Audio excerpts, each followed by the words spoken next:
AC వల్ల asthma trigger అవ్వదు. మళ్ళీ రిపీట్ చేసిన, ఏసీ వల్ల ఆస్తమా అనేది పెరగదు.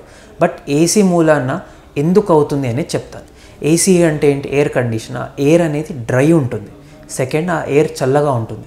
సో ఇప్పుడు డ్రై ఎయిర్ అన్న చల్ల ఎయిర్ వెళ్ళినా మన లంగ్స్ తీసుకోలేదు. నెక్స్ట్ డ్రై ఎయిర్ వల్ల ఏమవుతుంది? లంగ్స్ అనేది చాలా మాయిస్ట్ ఉంటాయి, తడిగా ఉంటుంది.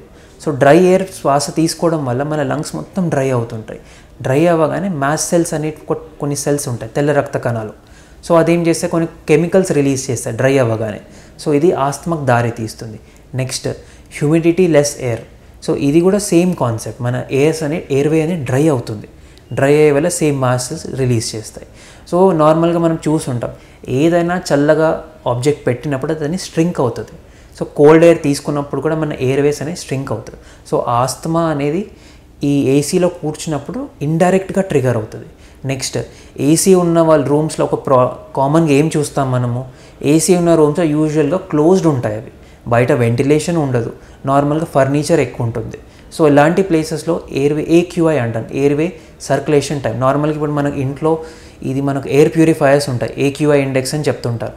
సో ఏంటి, ఒక్క రూమ్లో ప్రతి అవర్ ఒక 12 times ఎయిర్ మొత్తం రీసర్క్యులేట్ అవ్వాలి. సో అప్పుడు అయినప్పుడే అది ఒక బెస్ట్ రూమ్ అంటారు. సో ఏసీ ఉండడం వల్ల రీసర్క్యులేషన్ టైం అనేది కొన్ని ఏసీస్లో తగ్గిపోతుంది.